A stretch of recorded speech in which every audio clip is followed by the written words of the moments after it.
Hello space fans, welcome back to Outside Xbox. I'm Pathfinder Jane, and you might remember in recent weeks I went on a space training course with the European Space Agency and Mass Effect Andromeda, and now it's time to put that space training to work. I'm going on a parabolic flight to simulate weightlessness. Next time you see me, I will be preparing to be weightless in Bordeaux, France.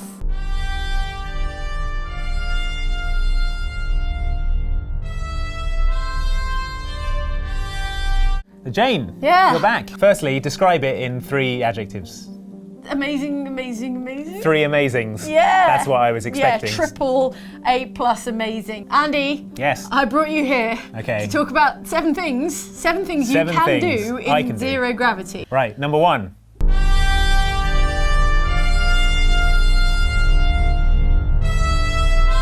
They were like, the first thing you're going to want to do is swim. Oh, it's definitely the first thing. I would want to breaststroke through there. And the first thing you must not do is swim, because you can't swim through air like that. And all you'll end up doing is whacking people in the face. The instructor was like, don't swim. If you swim, you'll kick someone. If you kick me, I will kick you back. Whoa, okay. So it's hardcore. Rage issues. Yeah. He's got space madness. He was very nice, in fact. His name was Vladimir, and he was excellent. Go gentle, don't go boom. The ceiling is not there. You need to know how a parabolic flight works, right? Yes, what is a parabolic flight? Please tell me. I'm glad you asked. You take off from your standard airstrip, and then you get to the airspace where you are allowed to do these maneuvers, and you climb to like a reasonable height. From there, they climb at almost top speed to an angle of 50 degrees, I believe it is. So quite a steep climbing angle. Right. And at that point, you're inside the plane and you're experiencing 2Gs, which is the sensation of weighing twice your normal body weight. So you're being pressed into the floor of the plane.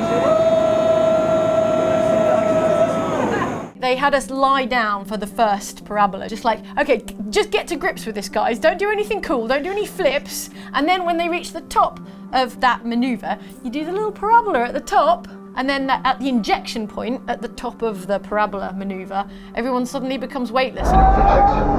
And you can see everyone realize it. And then naturally everyone like sits up or pushes up because they're lying on the floor, but with way too much force. Exactly. And everyone simultaneously goes wham into the ceiling. Holy shit! Because everyone has overcompensated massively for the amount of force you need. And then 20 seconds when they go into a decline angle, so it's like 20 seconds of 2G, 20 seconds of 0G, and then 20 seconds of 2G again. So a whole bunch of parabolas for a cumulative 0G time of like 5 minutes.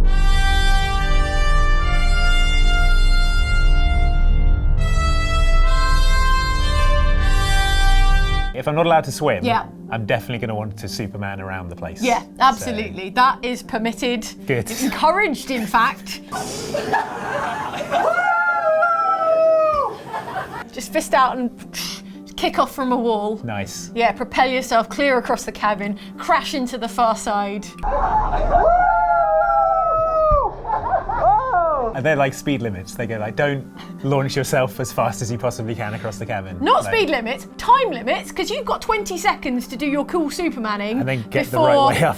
You're gonna be, yeah, exactly. Because if at 20 seconds in, you're the wrong way up, you're gonna land on your head. Okay, feet down now, feet down. Feet down. You're gonna land on your head with like twice your own body weight. Probably crack your neck.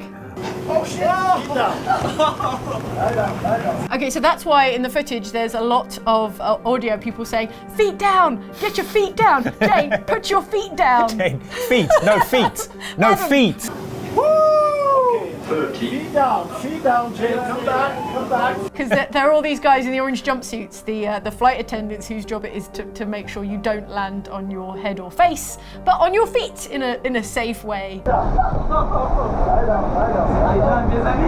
They also have to do like a flight safety instruction thing at the beginning of the flight, you know, so it's like, if the airbag, exits are here and here, and if an air mask falls, then put it on here. So that was rad. Amazing.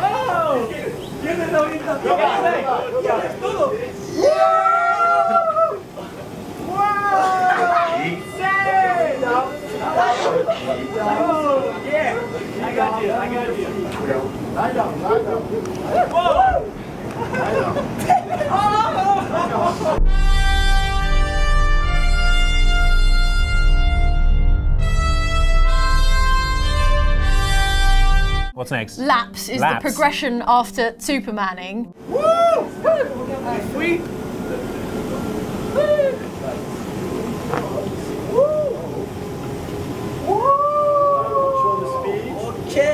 The other side. Have you ever seen astronauts move around on the space station? Yes. And they have all these like grab bars, like the handholds, and you kind of go hand over hand over hand. And that is actually, in my extensive experience, Andy, Like 5 minutes. the most effective way to get around.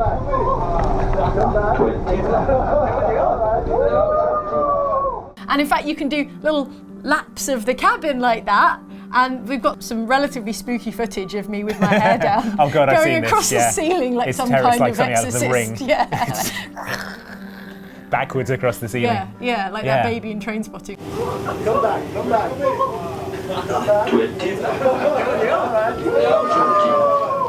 down, sit down. Sit down. Can we run that footage as well with some really spooky music under it? I insist.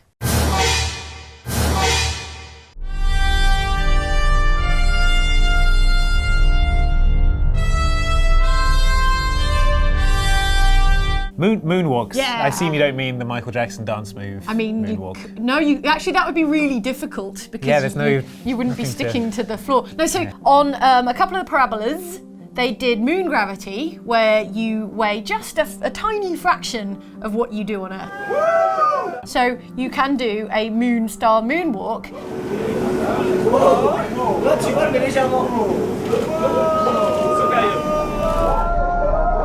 Do big like. Not skipping, no, because you would be like, and then like head, ceiling, Yeah, but like crouch a bit.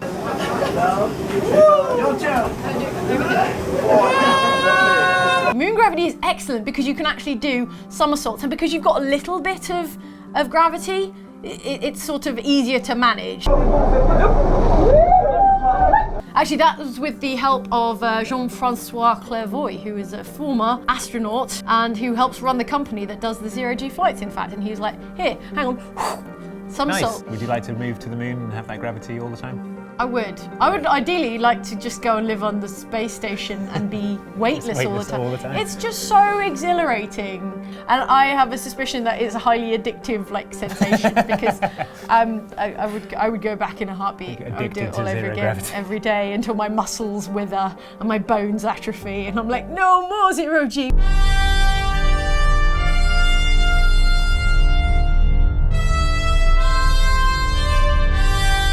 Push-ups? Yeah. I can do those in regular Earth Yeah, gravity. but you don't, and I don't, Yes, because true. they suck under regular gravity. That's so hard. After we did moon gravity, we did Mars gravity,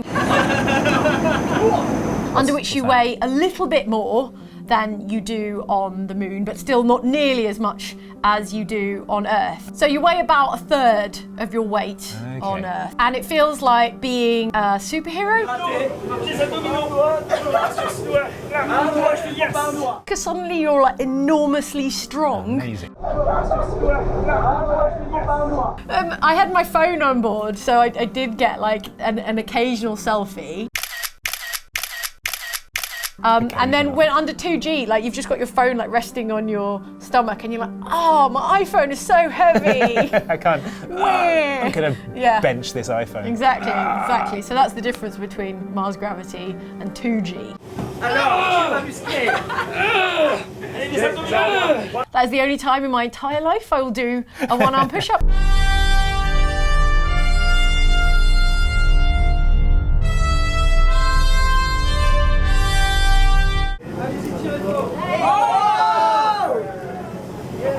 Not vomit. Am I reading that right? That's right. That's not what I've heard about it. Well, you may have heard it called the vomit comet. Yes. I think it's quite a popular name for those It's zero-G actually parabolic flights. more of an aircraft than a comet. But But there is some vomiting, to be fair. Some vomiting from you, Jane? Or No, from, I did not vomit. There was some nausea happening, there was some vomiting happening. They gave us all a sick bag each. But it didn't come to that. That was lucky. What they did tell us to avoid nausea is during that 2G period where you're either lying on the ground or sitting on the ground or like standing very carefully, is to like fix your gaze on something. Yeah. Just do that. Just fix your gaze on something. Don't look around. Don't turn your head from side to side. The people want to know, Jane, what does happen if you get sick in 0G? The only liquid loose in the cabin is this like tinted blue water, and it forms a globe, like a sphere, kind of a ripply sphere under the surface tension of the water. And then if you splash it or whatever, then it does like cool ripply stuff. But the only thing that's acting on it is its sort of surface tension, keeping it in a single like globule. Anyway, so if you were sick, my intuition says that it would of your mouth. Yeah. And then it would form into a sphere. A sphere of a vomit sphere. And then you'd bat it back and forth like a volleyball. No, well, I mean, it would still disintegrate if you splashed it. And then, of course, at the end of the 20 seconds of weightlessness, 2G kicks in and all the water everywhere around the cabin goes and all the flight attendants have to run around with towels trying to like clear everything up. Sit down. Sit down. Sit down.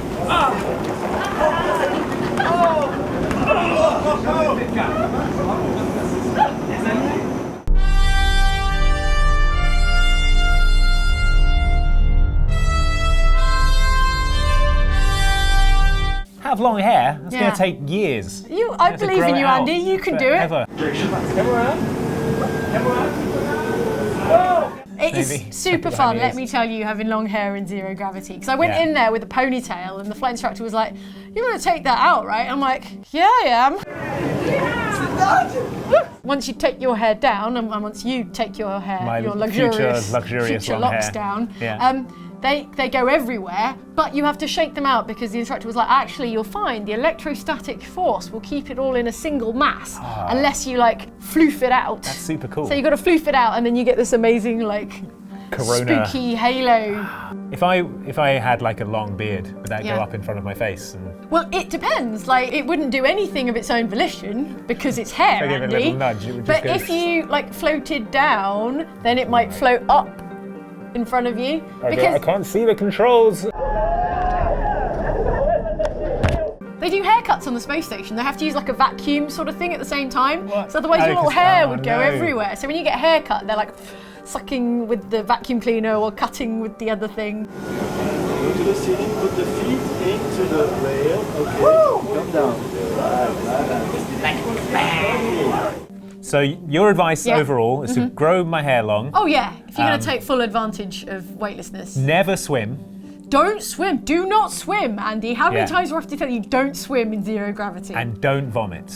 If at all possible, remain unvomiting. These are the main takeaways. Well, I've certainly learned a lot lessons today, from and I hope parabolic flight that you have at home as well. Thank you very much, Jane, for sharing your zero gravity experiences with us. Welcome. And like and subscribe if you enjoyed this. We're probably not going to do any more zero-G flights, but Something maybe else will happen. subscribe and maybe something else will happen. So you want to be here for that.